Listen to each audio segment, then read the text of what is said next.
చంద్రబాబు ఎప్పుడు అధికారంలో ఉన్నా ప్రజలపై విద్యుత్ ఛార్జీల బాదుడు బాదడం రివాజు. ఆయనపై ప్రజల్లో వ్యతిరేకత వచ్చినా దాన్ని కప్పిపుచ్చి మరోలా వార్తలు వండివార్చడం, బాబు చెవులకు వినసొంపుగా భజనలు చేయడం ఎల్లో మీడియాకు అలవాటు. తాజాగా ట్రూ డౌన్ కూడా చంద్రబాబే దయతలిచి చేశారని ఎల్లో మీడియా నిస్సిగ్గుగా ప్రచారం చేసింది. అసలు జరిగిన వాస్తవం ఏంటి? కూటమి ప్రభుత్వ అసత్యాలపై సోషల్ మీడియాలో జరుగుతున్న చర్చ ఏంటి? సీనియర్ జర్నలిస్ట్ కేఎస్ఆర్ కామెంట్లో చూద్దాం. విద్యుత్ రంగంలో తొలిసారి ట్రూ డౌన్, ప్రజలకు తగ్గనున్న 1000 కోట్ల భారం. ఈనాడు పత్రికలో వచ్చిన ఒక కథనం. సమర్థత, అనుభవం ఫలితమే ఛార్జీల తగ్గింపు.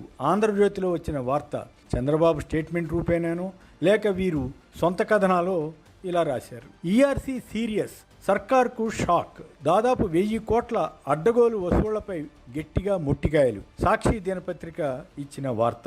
ఈ స్టోరీలో వేటిని నమ్మాలి అన్న సంశయం పాఠకులకు రావచ్చు. ఈనాడు, ఆంధ్రజ్యోతి మీడియాలు తెలుగుదేశం పార్టీకి, ముఖ్యమంత్రి చంద్రబాబు నాయుడుకు ఎలివేషన్ ఇవ్వడానికి నిరంతరం పాటుపడుతుంటాయన్న సంగతి తెలిసిందే. కాకపోతే ప్రభుత్వానికి నెగిటివ్గా ఇవ్వవలసిన వార్తను అలా ఇవ్వకపోతే మానే ప్రజలకు పచ్చి అబద్ధపు సమాచారం ఇవ్వడానికి ఎక్కడా సిగ్గుపడకపోవడం ఈ రెండు మీడియా సంస్థల ప్రత్యేకతగా మారిపోయింది. నిజంగా చంద్రబాబు ప్రభుత్వం స్వయంగా విద్యుత్ ఛార్జీలను తగ్గించడానికి యత్నిస్తే తప్పులేదు, ఆ విషయాన్ని ప్రచారం చేయవచ్చు. అలా కాకుండా విద్యుత్ నియంత్రణ మండలి అంటే ఈఆర్సీ విద్యుత్ ఛార్జీల విషయంలో ప్రభుత్వ వైనంపై ఆగ్రహం వ్యక్తం చేసి ఛార్జీలను తగ్గించాలని, ప్రజల నుంచి అదనంగా వసూలు చేసిన మొత్తాన్ని వెనక్కి ఇవ్వాలని ఆదేశిస్తే దాన్ని వక్రీకరించి అదేదో ప్రభుత్వం ప్రజలపై దయతో తగ్గించినట్లుగా కథనాలు ఇవ్వడం పాఠకులను, ప్రజలను మోసం చేయడమే అవుతుంది కదా. సాక్షి మీడియా ఈ విషయాన్ని బహిర్గతం చేసింది. అలాగే సోషల్ మీడియాలో దీనికి సంబంధించిన సమాచారం విస్తారంగా వచ్చింది. దాంతో ప్రభుత్వ పరువుతో పాటు టీడీపీకి మద్దతు ఇచ్చి అసత్యాలు రాస్తున్న ఈనాడు, ఆంధ్రజ్యోతి వంటి మీడియా సంస్థల భాగోతం మరోసారి బహిర్గతమైనట్లయింది. అంటే సాక్షి మీడియా, సోషల్ మీడియా లేకపోతే ప్రజలకు అసత్యాలు వండివార్చి ప్రభుత్వానికి భజన చేసేదాన్నే నమ్మండని టీడీపీ మీడియా చెప్పేదే కదా. అసలు విషయం ఏమిటి?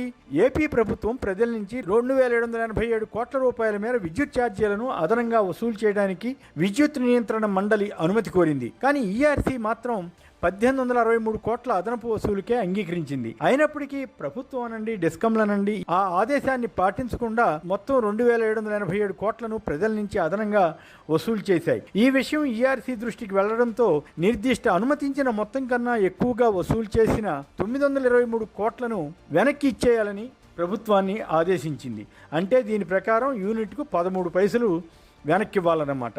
ప్రభుత్వానికి చిత్తశుద్ధి ఉంటే ఎన్నికల సమయంలో చెప్పిన విధంగా అదనపు పాదుడు బాధకుండా విద్యుత్ ఛార్జీలను ఎంతో కొంత తగ్గించి ఉంటే అప్పుడు చంద్రబాబుకు నిజంగానే మంచి పేరు వచ్చేది. అలా కాకుండా ఎప్పటి మాదిరి అబద్ధాలతో ప్రజలను మాయ చేయాలనుకోవడమే ఇందులో ఉన్న మతలబు. అసలు కూటమి సర్కార్ ప్రజలపై అదనపు భారం ఎందుకు మోపింది? ఇప్పుడు ఎందుకు ఈఆర్సీ తగ్గింపు ఆదేశాలు ఇచ్చింది అన్న వాటి గురించి చెప్పకుండా అదేదో తమ చంద్రబాబు నిర్ణయం అన్నట్లు కలరింగ్ అనండి, బిల్డప్ అనండి ఇచ్చే ప్రయత్నం ఎల్లో మీడియా చేయడమే శోచనీయం. కూటమి అధికారంలోకి వచ్చిన తర్వాత సుమారు 15,485 కోట్ల రూపాయల అదనపు బాదుడుకు ఈఆర్సీ అనుమతిని ప్రభుత్వం కోరిందా లేదా? ఈఆర్సీ యూనిట్ కు ₹5.27 చొప్పున కొనుగోలు చేయడానికి ఓకే చేస్తే డిస్కమ్లు ₹5.84 నుంచి ₹5.89 వరకు కొన్నది నిజమా కాదా? దాని ఫలితంగా 2758 కోట్ల అదనపు వసూలుకు చంద్రబాబు సర్కార్ ప్రతిపాదనలు ఇవ్వగా ఈఆర్సీ 1863 కోట్లకు మాత్రమే అనుమతిచ్చింది. అయినా కూటమి 2787 కోట్లను వసూలు చేసిన విషయాన్ని గుర్తించి అసంతృప్తి చెంది ప్రజలకు సుమారు 900 కోట్లను తిరిగి చెల్లించాలని ఈఆర్సీ ఆదేశించింది. జరిగింది ఇదైతే అదేదో చంద్రబాబు తెలివితేటలతో ఛార్జీలు 13 పైసలు చొప్పున యూనిట్కు తగ్గిస్తున్నట్లు టీడీపీ మీడియా ఊదరగొట్టడం, ప్రజలను మోసం చేయడం అవుతుందా కాదా? నిజంగానే చంద్రబాబుకు ఏమాత్రం చిత్తశుద్ధి ఉన్నా ఎన్నికల్లో హామీ ఇచ్చిన విధంగా విద్యుత్ ఛార్జీలను తగ్గించి ఉండాలి కదా. అలాగే ఈ ఎల్లో మీడియా ఎంతకైనా దిగజారుతోంది. జగన్ టైంలో విద్యుత్ రంగాన్ని ఎంత సమర్థంగా నిర్వహించినా అప్పట్లో ఇంకేముంది, ఛార్జీలు పెంచేశారు, అలా చేశారు, ఇలా చేశారు అంటూ ప్రచారం చేసిన ఈ మీడియా ఇప్పుడు 1000 కోట్ల అదనపు భారాలు ప్రజలపై కూటమి ప్రభుత్వం మోపుతున్నా దాన్ని కప్పిపుచ్చడానికి యత్నిస్తున్నాయి. చంద్రబాబు గారు ఛార్జీలు పెంచం సరిగదా, ఇంకా తగ్గిస్తామని కూడా ఎన్నికల్లో ఇచ్చిన హామీని కప్పిపుచ్చే ప్రయత్నం చేస్తున్నారు వీరు. విద్యుత్ ఛార్జీల విషయంలో జరిగిందేమిటి? Yellow media రాసిందేమిటి? దాన్ని నకిలీ అంటారా, తప్పుడు వార్తలు అంటారా? కూటమి సర్కార్ కరెంటు ఛార్జీలు పెంచిందా లేదా? అదనపు వసూళ్లకు పాల్పడ్డారా లేదా? ఈ విషయాలు చెప్పకుండా కథలు రాయడం టీడీపీ మీడియాది జగత్ కిలాడీతనమే అవుతుందని అనుకోరా? దీని గురించి ఈనాడు వారే ఆలోచించుకోవాలి. అలాగే వీరు చెప్పే నీతి సూత్రం ప్రకారం టీడీపీ జనసేన కూటమి నేతలే ఈ కిలాడి నేర్పరులని అనుకోవాలి కదా. ఆ మాటను ఎందుకు నేరుగా రాయలేకపోయారు? ఎంతసేపు జగన్ వ్యక్తిత్వ హననానికి పాల్పడుతున్న ఈనాడు మీడియా శుద్ధులు చెప్పడమే ఆశ్చర్యం. అబద్ధాలతో అధికారం గుప్పెట పెడదామనుకుంటున్నారట.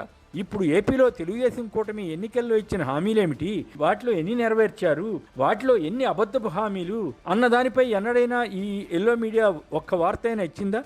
ఎన్నికలకు ముందు ఎన్ని రకాల అసత్యాలను ప్రచారం చేశారు. ఈనాడు వంటి ఎల్లో మీడియాకు ఆ విషయం గుర్తులేదేమో కానీ కాస్త రెగ్యులర్గా ఫాలో అయ్యే పాఠకులందరికీ తెలియకుండా ఉంటుందా? ఈనాడు మీడియా ఒక్కసారి తమను తాము అద్దంలో చూసుకుని ఆత్మవంచన లేకుండా ఆత్మ పరిశీలన చేసుకుంటే వారికే తెలుస్తుంది ఎవరు నకిలీ వార్తలు రాస్తున్నారో, ఎవరు తప్పుడు కథనాలు ఇస్తున్నారో.